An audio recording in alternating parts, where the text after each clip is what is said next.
اعوذ باللہ من الشیطان الرجیم بسم اللہ الرحمن الرحیم الحمد للہ رب العالمین والصلاة والسلام علی سید الانبیاء والمرسلین وعلی اہل بیتہ الطیبین الطاہرین وصحبہ المنتجبین۔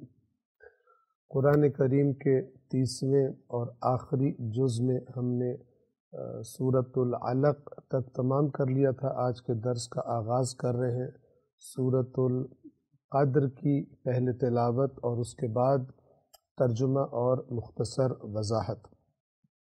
اعوذ باللہ من الشیطان الرجیم بسم اللہ الرحمن الرحیم انا انزلناہ فی لیلۃ القدر وما ادراک ما لیلۃ القدر ليلة القدر خير من 1000 شهر تنزل الملائكة والروح فيها بإذن ربهم من كل أمر سلام هي حتى مطلع الفجر۔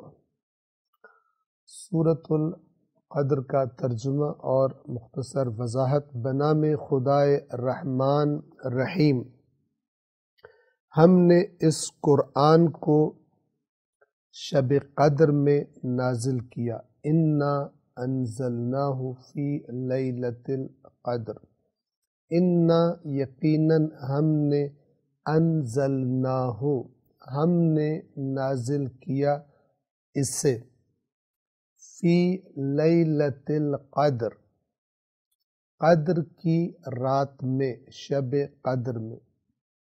توجہ فرمائیے، یہ انا یقیناً ہم نے، انزلنا ہم نے نازل کیا، یہ تاکید ہے کہ اس چیز کو کہ جس کا ذکر کیا جا رہا ہے نازل کرنے والی ذات یقیناً اللہ تبارک و تعالیٰ کی ذات ہے۔ اب اس آیت میں قرآن مجید کا نام نہیں آیا، فرمایا انزلناہ، ہو یعنی اسے یا اسے ہم اس کا ترجمہ کر سکتے ہیں۔ مراد کیا ہے؟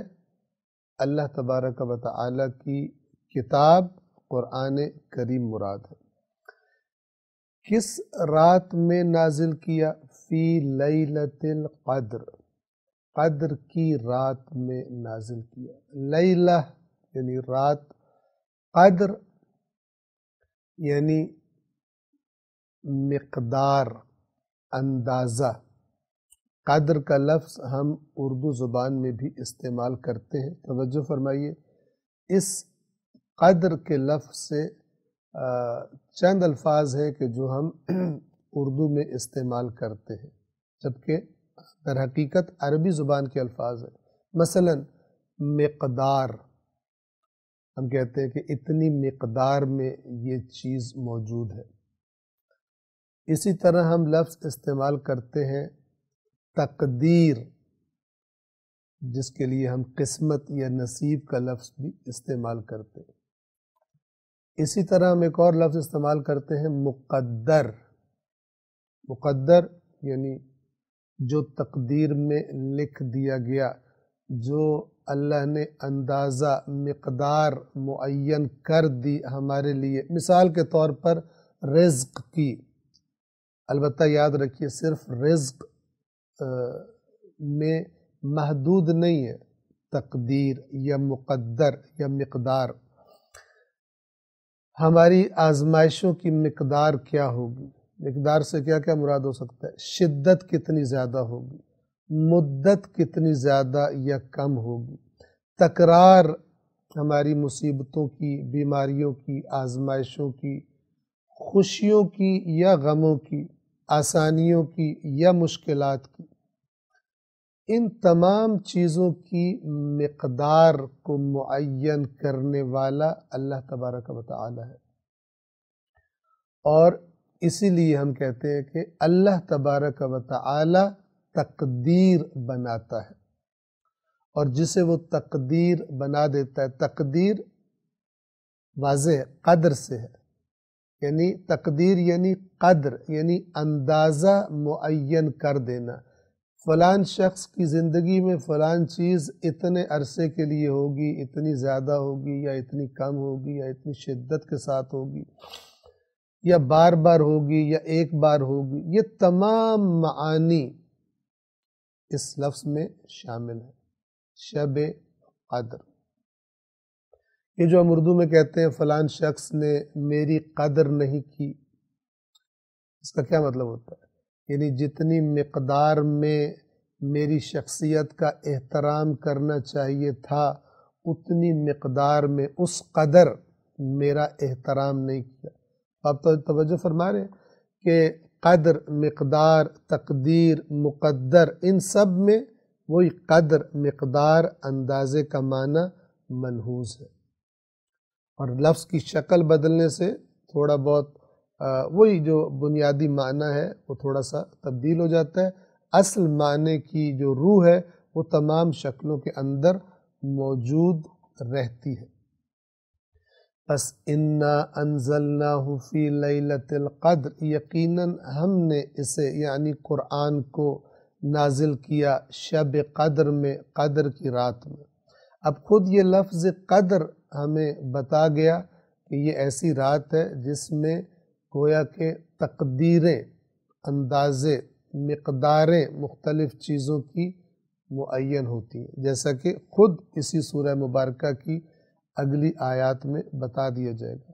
اب شب قدر کا ذکر آیا تو اللہ تبارک و تعالی قرآن پڑھنے اور سننے والے کو یہ بتانے کے لیے کہ یہ شب قدر کو سن کے گزر نہ جانا، اسے ایک عام سی رات سمجھ کے نظر انداز نہ کر دینا۔ وَمَا أَدْرَاكَ مَا لَيْلَةُ الْقَدْرِ، آیت نمبر 2، اور آپ کو کس چیز نے بتایا کہ شب قدر کیا ہے؟ یہ جملہ کب، یہ انداز کب اختیار کیا جاتا ہے؟ جب بولنے والا سننے والے کو کسی چیز کی اہمیت کی طرف متوجہ کرنا چاہتا ہو اور یہ چاہتا ہو کہ سننے والا ایسے ہی سن کے آگے نہ گزر جائے بلکہ رکے اور اس کو اہم سمجھے اور اس کی طرف پوری توجہ کرے۔ وَمَا أَدْرَاكَ مَا لَيْلَةُ الْقَدْرِ، اور آپ کو کس چیز نے بتایا شب قدر کیا ہے؟ اب آپ توجہ فرمائیں، جس شے کے بارے میں اللہ اس کی عظمت کا اعلان کرے کہ آپ کو کس نے بتایا شب قدر کیا چیز ہے، اس کا مطلب ہے کہ بہت ہی زیادہ ہماری سوچ سے، ہماری فکر سے آگے عظمتیں ہیں اس شب قدر کی۔ اور پھر خداوند عالم ایک انداز سے اس کی عظمت، اس رات کی عظمت کو بیان فرماتا ہے آیت نمبر 3 میں، لیلۃ القدر خیر من الف شہر، شب قدر بہتر ہے 1000 مہینے سے۔ 1000 مہینے تقریباً 83 سال، 83 ایئرز کا عرصہ بنتا ہے، کہ جو ایک عمر ہے۔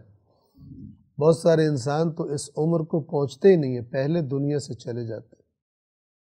تو اب آپ اندازہ لگائیے کہ اللہ تبارک و تعالی شب قدر کو 1000 مہینوں سے بہتر قرار دے رہا ہے، اور جو روایات سے پتہ چلا کہ اگر کوئی شخص اس رات میں اللہ کی عبادت کرتا ہے یا مثلا تلاوت کرتا ہے یا کوئی بھی نیکی کا کام انجام دیتا ہے، وہ ایک طرف، اور 83 سال، ایسے سال جن میں شب قدر نہ ہو، 83 سال، 1000 سال وہ کام کرتا رہے، شب قدر والا کام بہتر ہے۔ اس سے بڑھ کر کیا انداز ہوگا اس شب کی اہمیت اور عظمت کی طرف توجہ کروانے کا۔ اب یہاں پر ہم یہ بھی عرض کر دیں کہ شب قدر کے بارے میں روایات میں اختلاف ہے۔ شب قدر ہے تو ایک ہی رات، لیکن یہ کون سی رات ہے اس کے بارے میں اختلاف ہے۔ اللہ تبارک و تعالی کی حکمت کہ اس نے ایسا کر دیا، معین نہیں ہے یہ رات کون سی ہے۔ اگر ہم سورہ دخان کے ابتدا کو دیکھیں تو وہاں اللہ تبارک و تعالی فرماتا ہے بسم اللہ الرحمن الرحیم حامیم والکتاب المبین انا انزلناہ، یہی لفظ ہیں جو سورۃ القدر کے شروع میں آئے ہیں، بے شک ہم نے نازل کیا ہے اس کو، یہاں پر کیا ہے فی لیلۃ القدر، شب قدر میں۔ سورہ دخان میں کیا الفاظ ہے؟ انا انزلناہ فی لیلۃ مبارکۃ، ہم نے اس کو یعنی اس قرآن کو نازل کیا ایک ایسی رات میں جو مبارک ہے یعنی بابرکت ہے، برکتوں والی رات۔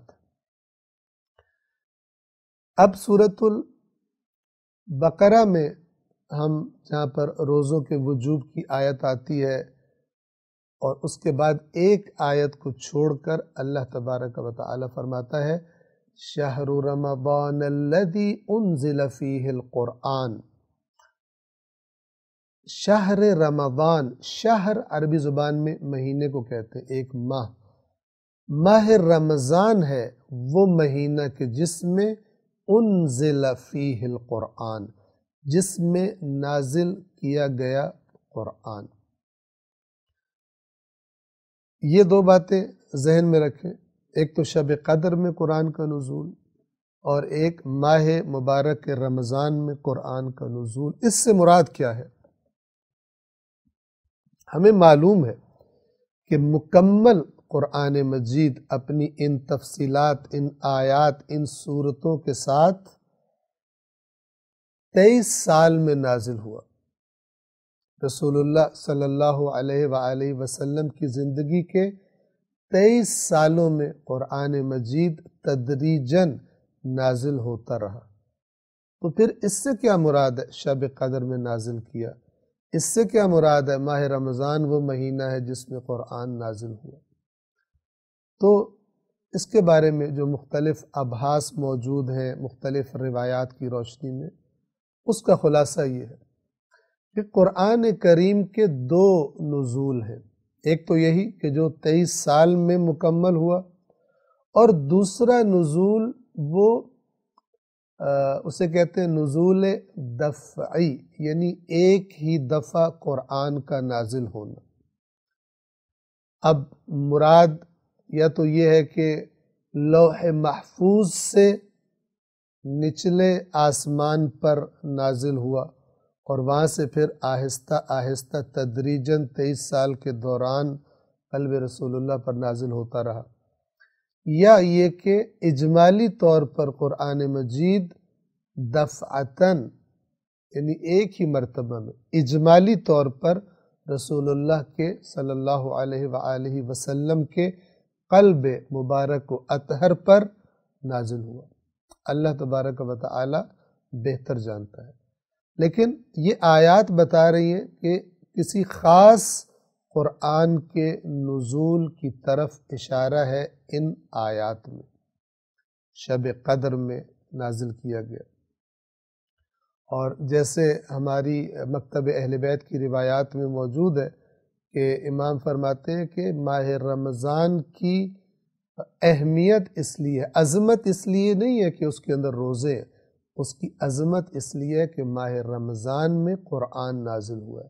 یعنی قرآن ایک ایسی چیز ہے کہ جہاں جائے جس کو اس سے نسبت پیدا ہو جائے، وہ اگر مہینہ ہو تو مہینہ عظیم ہو جاتا ہے، اگر رات ہو تو رات عظمت والی رات ہو جاتی ہے، 1000 مہینوں سے بہتر قرار دے دی جاتی ہے۔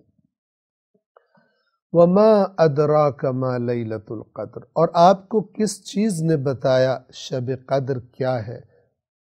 شب قدر خیر من الف شہر، 1000 مہینوں سے بہتر ہے۔ 4 اور کیا امور پیش آتے ہیں عظیم امور اس شب میں؟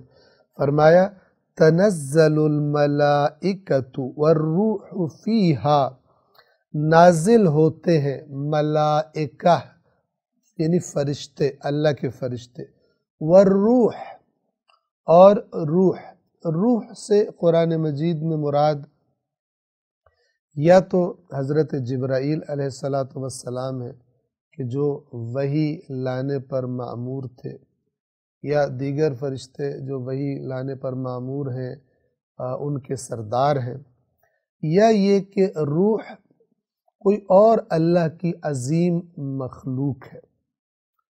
تو یہ ملائکہ اور روح نازل ہوتے ہیں اس شب میں، فیہا اس رات میں، بِإِذْنِ رَبِّهِمْ اپنے رب کے اذن سے، اپنے رب کی اجازت سے۔ کیا لے کر نازل ہوتے ہیں؟ من کل امر، تمام امر کے ساتھ، ہر قسم کے احکام کے ساتھ۔ اب اگر آپ قدر کے اور تقدیر کے اور مقدار کے معنی کو ذہن میں دوبارہ لائیں، متوجہ ہوں، تو ہم اس آیت سے کیا سمجھتے ہیں کہ یہ ایک ایسی رات ہے کہ جس میں آسمانوں پر جو امور اللہ کی طرف سے طے کر دیے جاتے ہیں، جو احکام صادر کر دیے جاتے ہیں، گویا کہ اگلے سال کے لیے، اگلی شب قدر تک کے لیے، ان امور کو لے کر آسمانوں سے ان کے اجرا کے لیے، ان کو بجا لانے کے لیے فرشتے اور روح زمین پر نازل ہوتے، نیچے اترتے۔ تنزل الملائکۃ والروح فیہا اس رات میں اترتے ہیں، بِإِذْنِ رَبِّهِمْ اپنے رب کے اذن سے، من کل امر ہر امر کے ساتھ، ہر حکم کے ساتھ۔ اور اس میں ایک اور نقطے کا ہم اضافہ کر دیں، اور وہ نقطہ یہ ہے کہ خود اس شب میں قرآن کا نزول سرنوشت ساز انسانیت کی تاریخ کے عظیم ترین انقلاب جس کا نام اسلام ہے، اس کے آغاز کی بنیاد، اس کا نصاب، اس کا سلیبس، یعنی قرآن کریم بھی اسی شب قدر میں اللہ کے امر سے نازل ہوا کہ کوئی بھی کام اللہ کے امر کے سوا نہیں ہو سکتا۔ بس باقی سارے امور بھی اس رات میں احکام لے کر فرشتے نازل ہوتے ہیں، اور خود قرآن کریم کہ جو اللہ کی عظیم ترین نعمت ہے انسان کے لیے، جس کو پڑھنا، جس کو سمجھنا اور پھر اس پر عمل کرنا، اس کے دیے ہوئے اہداف کو حاصل کرنے کی کوشش کرنا، انفرادی ہو یا اجتماعی ہو، اور اپنی زندگی کا رخ قرآن کے بتائے ہوئے احکام کے مطابق معین کرنا، اپنی زندگی کا پلان، اپنی زندگی کی ڈائریکشن قرآن سے لے کر بنانا، یہ دنیا و آخرت میں کامیابی کی ضمانت ہے۔ اِنَّا أَنزَلْنَاهُ فِي لَيْلَةِ الْقَدْرِ۔ اور آخری آیت میں اس رات کی مزید تعریف کی جا رہی ہے، سلام، سلامتی ہے، سلامتی کا پیغام لیے ہوئے ہے۔ مراد کیا ہے؟ یعنی یہی شب قدر، جیسے کہ واضح ہو جائے گا۔ سلام ہی اشارہ ہے اس رات کی طرف، یعنی شب قدر کی طرف۔ سلامتی ہے یہ رات، کب تک؟ حتی مطلع الفجر، یہاں تک کہ فجر کے طلوع کا وقت ہو جائے۔ مطلع وقت طلوع کو کہتے ہیں۔ طلوع کرنا یعنی نکل کر باہر آ جانا۔ کس چیز کی طلوع؟ یہاں سے مراد طلوع آفتاب نہیں ہے۔ شب قدر کی انتہا کب تک ہے؟ طلوع فجر کے وقت تک، یعنی اس وقت تک کہ جب نماز فجر کے وقت کا آغاز ہو جاتا ہے، وہاں پر یہ شب تمام ہو جاتی ہے۔ سورۃ القدر ہم نے تمام کر لی۔ سورۃ القدر کے بعد سورۃ البینہ، پہلے ہم اس کی تلاوت کریں گے اور اس کے بعد ترجمہ اور مختصر وضاحت بیان کریں گے۔ اعوذ باللہ من الشیطان الرجیم، بسم الله الرحمن الرحيم لم يكن الذين كفروا من أهل الكتاب والمشركين منفكين حتى تأتيهم البينة رسول من الله يتلو صحفا مطهرة فيها كتب قيمة وما تفرق الذين أوتوا الكتاب إلا من بعد ما جاءتهم البينة وما أمروا إلا ليعبدوا الله مخلصين له الدين حنفاء ويقيموا الصلاة ويؤتوا الزكاة وذلك دين القيمة إن الذين كفروا من أهل الكتاب والمشركين في نار جهنم خالدين فيها أولئك هم شر البرية إن الذين آمنوا وعملوا الصالحات أولئك هم خير البرية جزاؤهم عند ربهم جنات عدن تجري من تحتها الأنهار خالدين فيها أبدا رضي الله عنهم ورضوا عنه ذلك لمن خشي ربه۔ سورۃ البینہ کا ترجمہ اور مختصر وضاحت بنام خدائے رحمان رحیم۔ لم يكن الذين كفروا من أهل الكتاب والمشركين منفكين حتى تأتيهم البينة۔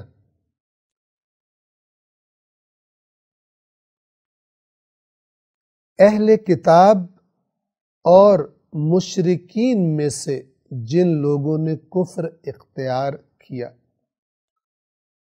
بڑی ہی خصوصی توجہ کے ساتھ اس کا معنی سمجھنے کی کوشش کیجیے۔ قرآن کے الفاظ میں، قرآن کی تعبیرات میں، جملوں کی ترکیب میں، الفاظ کے چناؤ میں، جب یہ چناؤ کرنے والا اللہ ہو تو پھر اس سے آگے کیا تعریف کی جائے؟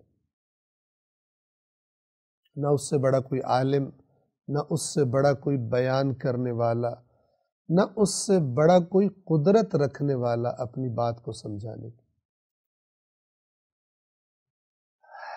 کیا فرمایا کہ اہل کتاب اور مشرکین میں سے جن لوگوں نے کفر اختیار کیا ہے۔ یہاں پر کفر کا معنی بڑی اچھی طرح سے ان الفاظ میں، اس جملے میں تدبر غور و فکر کرنے سے واضح ہو جاتا ہے۔ کیا مطلب؟ اہل کتاب اور مشرکین میں سے جن لوگوں نے کفر کیا، مشرکین کافر نہیں ہیں۔ یہاں پر حقیقی معنی کفر واضح ہوتا ہے۔ کیا مطلب؟ کہ وہ شخص کہ جس کے پاس اللہ کی طرف سے پیغام آ جائے، اس تک پہنچ جائے، اس کے سامنے واضح ہو جائے، اور وہ پھر کسی بھی وجہ سے اسے ماننے سے انکار کر دے، چاہے سمجھ میں آ جائے اور نہ مانے، اور چاہے یہ کہ بجائے سمجھنے کے سنے ہی نہ، ہٹ دھرمی کرے، کسی پروپیگنڈے کی زد میں آگے کہے میں نے نہیں سننا، مجھے تمہارا پتہ چل گیا تم جھوٹ بولتے ہو، خبردار میرے سے بات ہی نہیں کرنی۔ دو باتیں، ایک یہ کہ انسان اگلے کو موقع ہی نہ دے کہ اپنی بات تو کر، یہ بھی کفر ہے، اور بڑا جاہلانہ اور جانور قسم کا کفر ہے، اس لیے کہ جانور میں عقل نہیں ہوتی، انسان میں تو عقل ہوتی ہے۔ تو جب تیرے پاس عقل ہے تو اگلے کو بات تو کرنے دے، اس کی بات تو غور سے سن، اپنی عقل سے اس کو سمجھ۔ تو جو یہ موقع نہ دے اور کہے نہیں میں نے سننا ہی نہیں ہے، یہ بھی اگرچہ یہ جان بوجھ کے انکار نہیں کر رہا، یعنی بات سن کر سمجھ کر ماننے سے انکار نہیں کر رہا، لیکن یہ کہہ رہا ہے میں نے سننی نہیں ہے، میں نے سمجھنی نہیں ہے، یہ بھی کافر ہے، ضدی اور ہٹ دھرم کافر ہے۔ ایک یہ مزاج ہے جسے کفر کہا گیا، اور ایک وہ مزاج ہے کہ جو بات سنتا ہے، سمجھتا ہے، اور پھر اپنے مفادات، اپنی سابقہ عادتوں، اپنے سابقہ عقائد و نظریات اس کو ہاتھ سے جاتے ہوئے دکھائی دیتے ہیں، بدک جاتا ہے، بدکتا ہے۔ جیسے قرآن کے بارے میں اللہ نے سورۃ المدثر میں فرمایا، انہیں کیا ہو گیا ہے کہ یہ اس قرآن سے منہ پھیر رہے ہیں، جیسے یہ بدکے ہوئے گدھے ہیں جن کے پیچھے شیر لگ گیا۔ اللہ نے تو بڑی سمجھ میں آنے والی زبان میں وضاحت کی ہے بات۔ توجہ فرمائیے، کفر کیا چیز ہوگی؟ دو چیزیں ہو گئی، ایک بات کو سن لینا، سمجھ لینا اور پھر نہ ماننا، اپنے کسی بھی مفاد کی وجہ سے حق کو ماننے سے انکار کر دینا، اور یا یہ کہ کہنا میں نے سننا ہی نہیں ہے۔ یہ دونوں ناحق رویے ہیں، دونوں ظالمانہ رویے ہیں، عادلانہ اور عاقلانہ رویے اور انسانی رویے نہیں۔ اب آپ دیکھیے کہ رسول اللہ جب تشریف لائے اور اعلان فرمایا تحریک اسلام کے آغاز کا، تو معاشرے میں یہ دو طبقے موجود ہیں، ایک مشرک اور ایک اہل کتاب۔ اہل کتاب سے مراد یہودی، مسیحی، اور مشرکین سے مراد مشرکین مکہ یا آس پاس کے علاقوں کے دیگر مشرکین۔ اب جب ان کے پاس پیغام پہنچ گیا اور انہوں نے نہیں مانا، اب اللہ تعالیٰ فرما رہا ہے کہ مشرکین اور اہل کتاب میں سے جن لوگوں نے کفر اختیار کر لیا ہے یعنی پہلے ایک کیفیت تھی، حق پر نہیں تھے، لیکن حقیقی معنوں میں کافر کب بنے؟ جب پیغام آ جانے کے بعد انہوں نے نہیں مانا۔ تو اللہ نے انکار کرنے والے اہل کتاب کو اسی صف میں کھڑا کر دیا جس صف میں مشرکین کو کھڑا کر دیا۔ لم یکن الذین کفروا من اہل الکتاب والمشرکین، اہل کتاب میں سے اور مشرکین میں سے جن لوگوں نے کفر اختیار کر لیا، یہ دونوں ایک ہی ہو گئے۔ یہ بڑی سمجھنے والی بات ہے۔ حق کو تسلیم نہ کرنا قیامت کے دن ایک ہی گروپ میں کھڑے ہوں گے، ایک ہی گروپ میں کھڑے ہو جائیں گے، ایک ہی صف میں کھڑے ہو جائیں گے، جو حق کو نہ ماننے کا مزاج بنا کر دنیا سے گئے، چاہے نام مسلمان رکھا ہو، چاہے نام یہودی رکھا ہو، چاہے نام مسیحی رکھا ہو، چاہے نام شیعہ رکھا ہو، چاہے نام سنی رکھا ہو۔ نام سے اللہ کو کوئی زیادہ غرض نہیں ہے۔ اگر آپ قرآن مجید پڑھ لیں تو اللہ کو سر تسلیم خم کرنے والا مزاج چاہیے، سرکشی نہ کرنے والا مزاج۔ اللہ کو عبد چاہیے، بندہ چاہیے، اطاعت گزار چاہیے۔ توجہ فرمائیں، اہل کتاب اور مشرکین میں سے جن لوگوں نے کفر اختیار کیا وہ باز آنے والے نہ تھے جب تک کہ ان کے پاس بینہ نہ آ جائے۔ یعنی یہ مشرکین اور اہل کتاب کب منفکین کا لفظ آیا؟ منفکین معنی ہوتا ہے کسی چیز کو کسی چیز سے چھڑا لینا، کسی چیز کو کسی چیز سے جدا کر دینا۔ کیا مطلب؟ یعنی جب اللہ کی طرف سے واضح دلیل آ جاتی ہے تب صحیح پتہ چلتا ہے کون ہٹ دھرم ہے، کون کافر ہے، کون مومن ہے۔ ابھی جب پیغام آیا ہی نہیں تو بہت سارے لوگ ایسے ہیں جو ابھی اس طرف کھڑے ہیں لیکن صلاحیت رکھتے ہیں، زمینہ ہموار ہے، ابھی اپنی انسانیت کو مکمل حیوانیت میں نہیں بدل دیا دنیا کے پیچھے. تو یہ کب کھل کر سامنے آ جاتے ہیں، کب الگ الگ ہو جاتے ہیں؟ جب حق کا پرچم بلند ہوتا ہے. ہر زمانے میں ایسا ہے، رسول اللہ کے زمانے میں بھی ایسا ہی تھا. رسول اللہ کے بعد بھی جو رسول اللہ کی تعلیمات، حقیقی تعلیمات کا پرچم بلند کرے تو پھر جو اس کے ساتھ چلے وہ الگ ہو جائے گا، اور جو بہانے بنا کے پیچھے رہ جائے وہ الگ ہو جائے گا. قانون اور معیار تو تا قیامت ہے. ہر نبی کے ماننے والوں میں اس نبی کے بعد اس کے حقیقی پیروکار بھی تھے، اور اس کے نام پر من گھڑت نظریات بنا لینے والے بھی تھے. تو ہر زمانے میں جب حق کا پرچم بلند ہوتا ہے، حق کی طرف دعوت دی جاتی ہے، تو پتہ چلتا ہے کون مومن ہے اور کون مومن نہیں ہے. تب یہ پارٹیاں الگ الگ ہو کے سامنے آ جاتی، ورنہ تو معاشرے میں سب مکس رہ رہے ہوتے.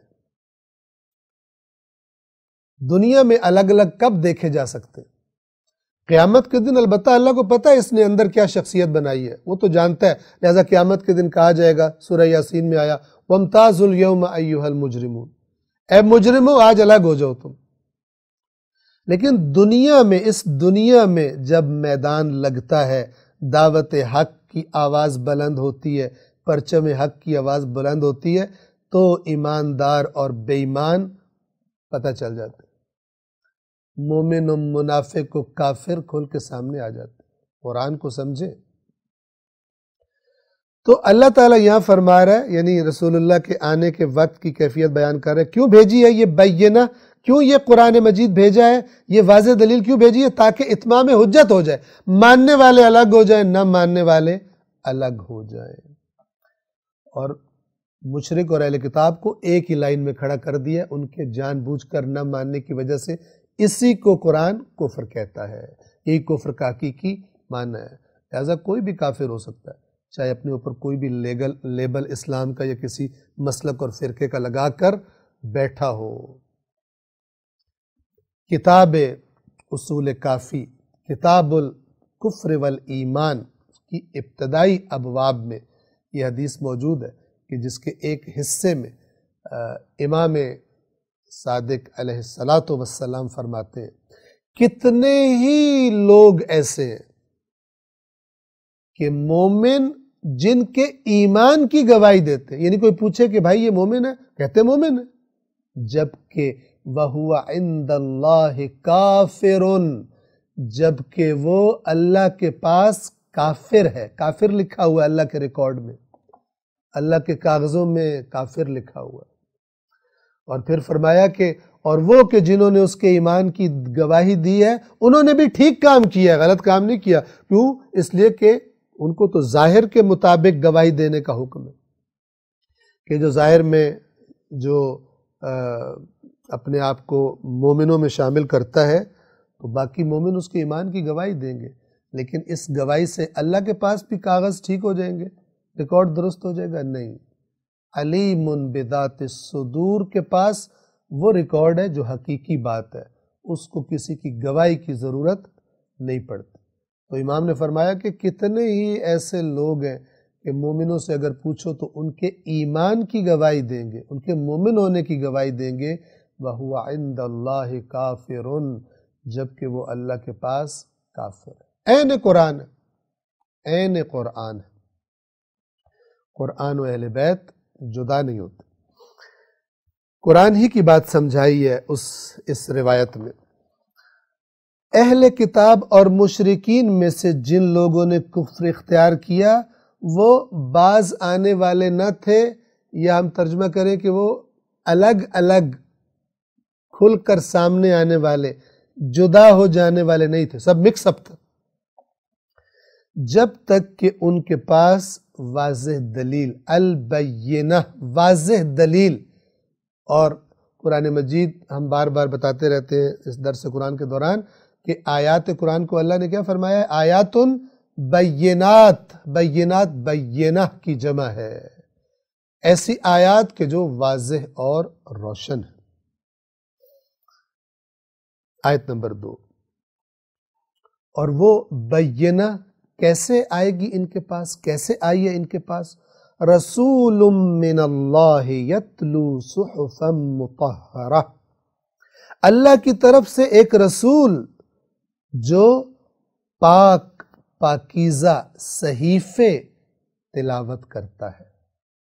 اب یہاں توجہ فرمائیں، صحیفے سے ہمارے ذہن میں ایک خاص معنی آتا ہے، صحف ابراہیم و موسیٰ، وہ والا معنی نہیں ہے۔ ایک لفظی معنی ہوتا ہے، ایک اصطلاحی بطور ایک خاص استعمال کے لفظ کو ایک خاص معنی میں استعمال کیا جاتا ہے۔ ایک دفعہ صحیفے سے مراد وہ صحیفے، وہ چیزیں کہ جو بعض انبیاء پر نازل ہوئی، جیسے قرآن نے فرمایا صحف ابراہیم و موسیٰ، اور یہاں پر رسول اللہ پر کوئی صحیفے تو نازل نہیں ہوئے، رسول اللہ پر تو قرآن نازل ہوا ہے، تدریجاً اگرچہ نازل ہوا ہے۔ تو صحیفے کا معنی سمجھ لیں، صحیفہ کہتے ہیں کسی پھیلی ہوئی سرفیس کو، سطح کو، جیسے کاغذ پھیلا دیا جاتا ہے یا چمڑا پھیلا دیا جاتا ہے یا کپڑا پھیلا دیا جاتا ہے، اور چونکہ جس چیز پر کتابت کی جاتی ہے، کوئی چیز لکھی جاتی ہے، اس کو بھی پھیلایا جاتا ہے تب اس کے اوپر لکھا جاتا ہے، جیسے کتاب کا کاغذ ہوتا ہے، صفحہ ہوتا ہے۔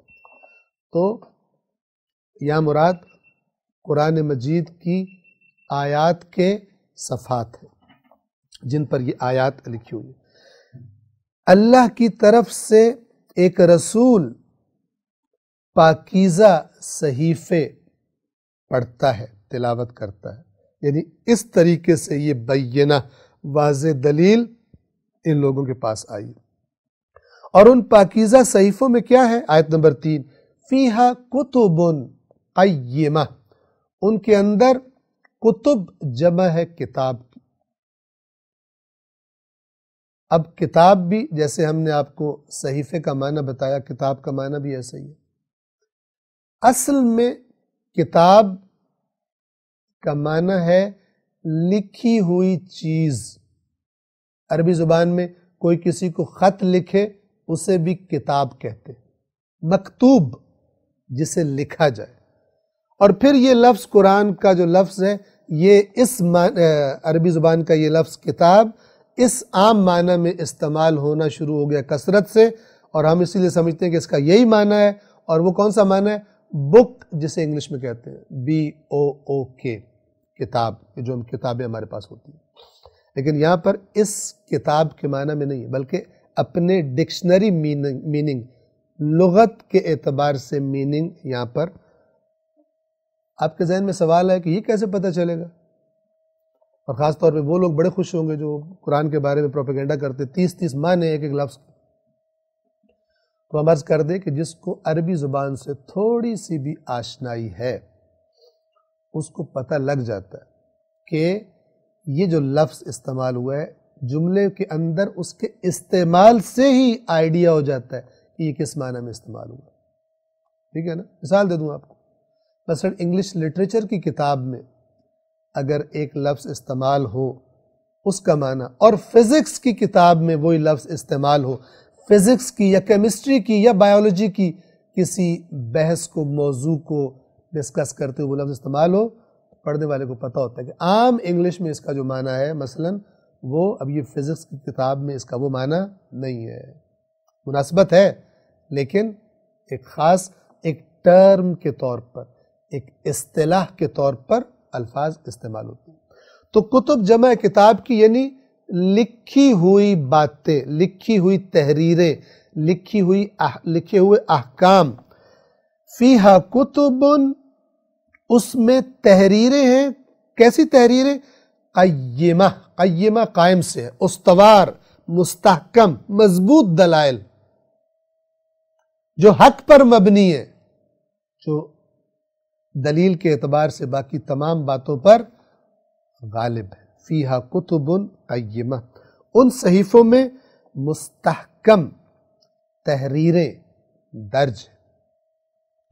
آیت نمبر 4، اب اللہ تعالیٰ ایک مزاج کو بیان کر رہا ہے کہ جو جب بھی کوئی نبی آتا تھا، اس نبی کے آنے کے بعد، تبلیغ کر دینے کے بعد، پھر اس کے ماننے والوں میں سے کچھ لوگ آپس میں تفرقے کا شکار ہو جاتے تھے۔ آیت نمبر 4 وَمَا تَفَرَّقَ الَّذِينَ أُوتُوا الْكِتَابَ إِلَّا مِن بَعْدِ مَا جَاءَتْهُمُ الْبَيِّنَةُ، اور تفرقے کا شکار نہیں ہوئے وہ لوگ جنہیں کتاب دی گئی تھی، سوائے اس کے کہ بینہ ان کے پاس آ جانے کے بعد۔ عجیب، دو طرح سے اس کا معنی قرآن مجید کی آیات کے تناظر میں کیا جا سکتا ہے، اور دونوں صحیح ہیں۔ ایک تو یہ ہے کہ قرآن گویا کہ یہ بتانا چاہ رہا ہے کہ جب اللہ کے طرف سے بینہ یا بینات آ جاتی ہیں، اس کے بعد کچھ لوگ اپنی حق سے تجاوز والی صفت، کسی چیز کی خواہش میں بغاوت کرنا، حد سے تجاوز کرنا، کسی چیز کو حاصل کرنے کے لیے قانون توڑ دینا، اس کی وجہ سے اختلافات اور تفرقہ پیدا ہوتا ہے۔ یہ معنی بھی ہو سکتا ہے اس کا، اور ایک دوسرا معنی بھی، اور وہ معنی کیا ہے کہ رسول اللہ جب تشریف لائے اور اعلان کیا دین اسلام کی تحریک کے آغاز کا، تو اس اعلان کے بعد اہل کتاب الگ الگ ہو گئے۔ کچھ کہ جو بڑے قلیل تھے ایمان لے آئے، اور کچھ رسول اللہ کی مخالفت پر ڈٹ گئے۔ یہ کام بھی کب ہوتا ہے؟ جب من بعد ما جاءتہم البینہ، بینہ کے آنے کے بعد ہوتا ہے۔ یعنی بینہ جب آتی ہے تو بھی معاشرے میں ایک دفعہ تقسیم ہو جاتی ہے، اس کو ماننے والے اور اس کا انکار کرنے والے۔ اور نبی کے جانے کے بعد اسی کتاب کے بارے میں جس میں بینات ہوتی ہیں، اسی کتاب میں بعض لوگ اپنے اپنے من گھڑت جو افکار یا نظریات یا جو چیز وہ خود حاصل کرنا چاہتے ہیں، اس کی وجہ سے رسول کے نام پہ جھوٹ بولتے ہیں، دین کے بزرگان کے نام پہ جھوٹ بولتے ہیں، حدیثیں گھڑتے ہیں، آیات قرآن کی مثلا معنوی تحریف کرتے ہیں، قرآن کے بارے میں یہ مختلف قسم کے بہانے بناتے ہیں تاکہ اپنے ہدف تک پہنچ سکے۔ وہ جو نظریہ خود قائم کر لیا ہے، اس نظریے پر باقی تمام چیزوں کو فٹ کر سکے۔ یہ ہر چیز فٹ کر لیتے ہیں، بس اللہ کے پاس فٹ نہیں ہوتے، اللہ کے کلام کے ساتھ فٹ نہیں آتے، اللہ کے کلام کو اپنے سائز کے مطابق فٹ کرنے کی کوشش کرتے ہیں۔ اور جنہیں کتاب دی گئی تھی وہ واضح دلیل آنے کے بعد متفرق ہو گئے۔ متفرق فرق سے ہے، فرقہ بھی اسی سے، الگ الگ ہو گئے۔ دو معنی تھے، میں نے آپ کو دونوں طریقے سے بیان کر دیا۔ 5، اب اللہ تعالیٰ فرما رہا ہے کہ یہ کیوں تفرقہ کیا تم نے، کیوں نہیں تم نے سر تسلیم خم کیا اس کے سامنے، کیا تمہیں حکم کیا دیا گیا تھا؟ مختصر سی بات، دین کا خلاصہ یہ ہے جو اس آیت میں بیان ہو رہا ہے۔ آیت نمبر 5 وَمَا أُمِرُوا، اور انہیں کیا امر کیا گیا تھا، اللہ، سوائے اس بات کے، تم سے تو زیادہ باتیں نہیں مانگی گئی تھی، تم سے تو خلاصہ بنیادی طور پر یہ باتیں مانگی گئی تھی، اللہ نے مطالبہ کیا تھا تم نے یہ کرنا، اور وہ کیا باتیں؟ وَمَا أُمِرُوا، اور انہیں کیا امر کیا گیا تھا، اللہ، سوائے اس کے، کس کے؟ لِيَعْبُدُوا اللَّهَ مُخْلِصِينَ لَهُ الدِّينَ، کہ وہ اللہ کی عبادت کریں، دین کو اسی کے لیے خالص کر کے، کسی کو شریک نہ بنائے، اللہ کا پارٹنر، اللہ کے برابر، اس قسم کا کام نہ کرے۔ دین صرف اللہ کا ہے، عبادت اور اطاعت صرف اللہ تبارک و تعالیٰ کی۔ مخلصین لہ الدین، دین کو اسی کے لیے خالص کر کے، حنفاء، حنفاء حنیف کی جمع ہے، اور اس کا معنی کیا ہے؟ سادہ، ایک مزاج، اور وہ مزاج کیا ہے؟ ہر شرک، ہر باطل سے بیزار ہو اور حق کی طرف، توحید کی طرف متوجہ ہو، نہ ادھر سے باطل اس کی توجہ ہٹائے نہ ادھر ہٹائے، حق کی طرف سیدھا رخ کر کے چلنے والا، توحید کا پیروکار، حنفاء حنیف کی جمع ہے۔ بس ایک کام یہ، دین کو خالص کر کے اللہ کی عبادت کرنا، ہر باطل سے بیزار، شرک سے بیزار، حق کی طرف متوجہ، توحید کی طرف متوجہ. اور اس کے بعد کیا؟ یہ ظاہر کہاں پر ہوگا؟ اس کا ثبوت کیا ہے؟ وَيُقِيمُ الصَّلَاةَ وَيُؤْتُ الزَّكَاةَ. اور انہیں کیا حکم دیا گیا تھا؟ دوسرا حکم کیا تھا؟ نماز قائم کریں اور زکوٰۃ ادا کریں. یعنی اللہ کی عبادت اپنے بدن سے کریں اور اپنے مال سے کریں. نماز قائم کریں، زکوٰۃ ادا کریں. یہ بنیادی ترین چیزیں ہیں کہ جو عملی طور پر ثبوت فراہم کرتی ہیں کہ یہ جس عقیدے کا دعویٰ کر رہا ہے، جس چیز پر ایمان کا دعویٰ کرتا ہے، یہ ہے بھی یا نہیں ہے. وَذَلِكَ دِينُ الْقَيِّمَةِ. اور یہ ہے دین قیمہ، قائم اور استوار اور محکم دین. یہ وہ دین. حالانکہ انہیں تو صرف یہ حکم دیا گیا تھا کہ وہ یکسو ہو کر دین کو اس کے لیے، یعنی اللہ کے لیے خالص رکھتے ہوئے صرف اللہ کی عبادت کرے اور نماز قائم کرے اور زکوٰۃ ادا کرے، اور یہی مستحکم دین ہے. یہاں تک بات واضح ہو گئی.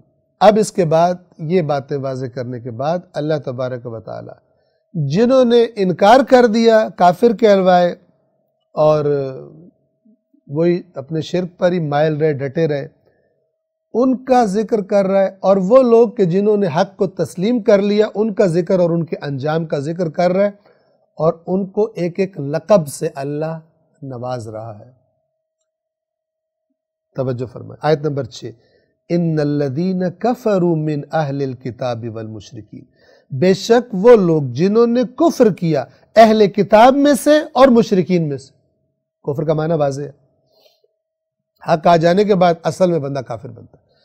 بے شک وہ لوگ جنہوں نے کفر اختیار کیا اہل کتاب میں سے اور مشرکین میں سے، فی نار جہنم خالدین فیہا، وہ جہنم کی آگ میں جائیں گے، ہمیشہ اس میں رہیں گے. اولئک ہم شر البریہ. یہی لوگ مخلوقات میں سے بدترین ہیں. شر البریہ اللہ کی مخلوقات. شر البریہ تمام مخلوقات میں سے بدترین اللہ کے نزدیک یہ لوگ ہیں جنہوں نے قرآن مجید کے پیغام کو، رسول اللہ کے پیغام کو ماننے سے انکار کر دیا. 7. اور اس کے مقابلے میں کون سے لوگ تھے؟ ان الذین آمنوا وعملوا الصالحات اولئک ہم خیر البریہ. خیر البریہ. بے شک وہ لوگ جو ایمان لے آئے، یعنی بات دل سے ایمان، یعنی دل سے تسلیم کر لینا، وعملوا الصالحات اور اعمال صالح انجام دیے، اولئک ہم، یہی لوگ کون ہیں؟ خیر البریہ. یہ بہترین ہے اللہ کی مخلوقات میں سے.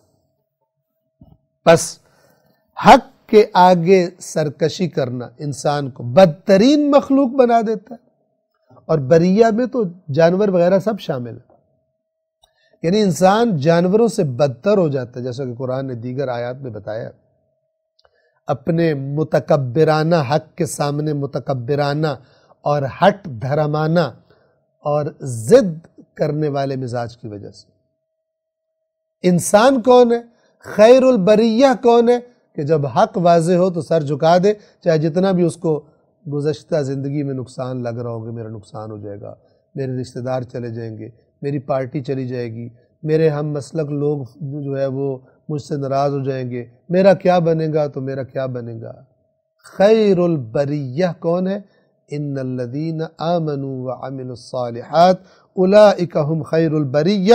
بے شک جو لوگ ایمان لائے اور نیک عمل بجا لائے، یہی لوگ مخلوقات میں سے بہترین ہیں. ان کی جزا کیا ہے؟ ان کی جزا تو بتا دی. فی نار جہنم خالدین فیہا، جہنم کی آگ میں رہیں گے. 8ویں اور آخری آیت سورہ بینہ کی اللہ تبارک و تعالی فرما رہے ان نیک لوگوں کی، ایمان اور عمل صالح والوں کی جزا کیا ہے؟ جزاؤہم عند ربہم، ان کی جزا ان کے رب کے پاس ہے. اور وہ کیا ہے؟ جنات عدن، ہمیشہ رہنے والے گھنے باغات، دائمی جنتیں، تجری من تحتها الانہار، جن کے نیچے نہریں جاری، خالدین فیہا ابدا، تاکید خالدین کا معنی بھی ابد تک، بہت زیادہ لمبی مدتیں ہوتا ہے، اور ابداً اس کی تاکید میں۔ یہ کیوں یہاں پر زیادہ تاکید ہے؟ اس لیے کہ کچھ لوگ ہوں گے اہل جہنم میں کہ جو اپنی سزائیں کاٹ کر،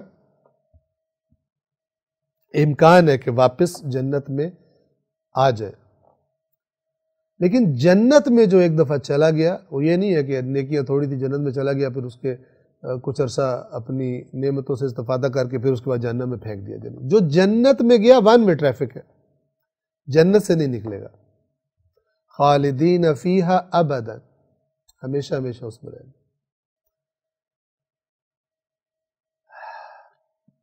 اور کیفیت کیا ہوگی؟ رضی اللہ عنہم، اللہ ان سے راضی ہو گیا، تبھی تو جنت میں گئے۔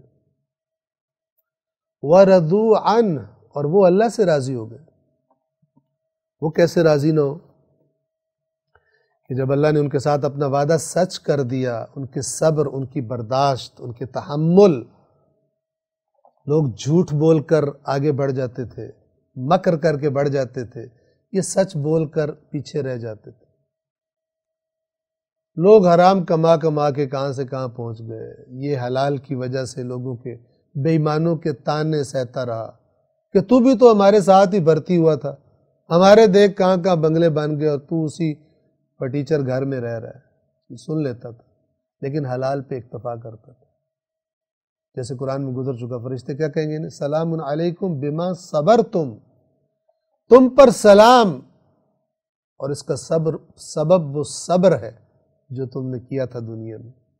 فنعم عقبی الدار، کتنا اچھا ہے آخری گھر، آخرت کا گھر کتنا اچھا ہے، آخری گھر کتنا اچھا ہے، جنت کتنی اچھی ہے۔ رضی اللہ عنہم ورضوا عنہ، اللہ ان سے راضی ہوا اور یہ اللہ سے راضی ہو گئے۔ یہ کس کے لیے ہے؟ ذالک لمن خشی ربہ، یہ اس کے لیے جو اپنے رب سے ڈرا، جس کے دل میں اپنے رب کی خشیت آ گئی۔ اور پہلے بھی بیان ہو چکا، خشیت، ہر خوف کو خشیت نہیں کہتے۔ اردو کے الفاظ عربی کے الفاظ کا صحیح معنی نہیں پہنچا سکتے۔ خشیت ایک خاص قسم کا، ہم اسے خوف کہہ لیں یا ہیبت، رعب، دبدبہ ہوتا ہے جو انسان کے دل پہ طاری ہوتا ہے۔ کس وجہ سے؟ سامنے والی ہستی کی عظمت دیکھ کر، اس کا جلال دیکھ کر، اس کی ہیبت دیکھ کر۔ یعنی یہ وہ خوف نہیں ہے کہ جو مثلا بالخصوص ایک مجرم کو قاضی کے سامنے کھڑے ہو کر خوف ہوتا ہے۔ وہ خوف کیوں ہوتا ہے؟ چونکہ اس کو پتا ہوتا ہے میں مجرم ہوں، جرم کیا اس نے دیدہ دانستہ، یہ خوف ہے، اسے پتا ہوتا ہے سزا ملے گی۔ لیکن اللہ کے مقابلے میں جو مجرم ہے وہ تو خیر ڈریں گے اللہ کے عذاب سے، لیکن رسول اللہ امام الخاشعین ہے اس معنی میں، یعنی خشیت کرنے والوں کے امام ہیں، ڈرتے ہیں، کانپتے ہیں۔ مولا علی روتے ہیں، گڑ گڑاتے ہیں، تڑپتے ہیں زمین پہ گر کر۔ یہ خشیت ہے، یہ خشیت ہے۔ ذالک لمن خشی ربہ، اللہ سے وہ راضی اور وہ اللہ سے راضی، یہ کس کے لیے ہے؟ یہ ابدی اجر کس کے لیے؟ ذالک لمن خشی ربہ، یہ اس کے لیے کہ جو اپنے رب کی خشیت رکھتا ہے، یعنی اس پر خدا کی معرفت اس کو ہوتی جا رہی ہے، اور جیسے جیسے عظمت پروردگار کا علم ہوتا جا رہا ہے اس کو، ایسے ایسے اس کا رعب، اس کی ہیبت، اس کا جلال اس کے دل پر چھاتا جاتا ہے، اور وہ عاجزی اور انکساری کے اظہار کے سوا کوئی اپنا چارہ نہیں دیکھتا اللہ تبارک و تعالیٰ کی بارگاہ میں اور اس رب وحدہ لا شریک کے حضور میں۔ سورۃ البینہ یہاں پر تمام ہوتی ہے، اس کے بعد سورۃ زلزلہ یا زلزال ہے کہ انشاءاللہ آئندہ درس میں ہم بیان کریں گے۔ والسلام علیکم ورحمۃ اللہ وبرکاتہ۔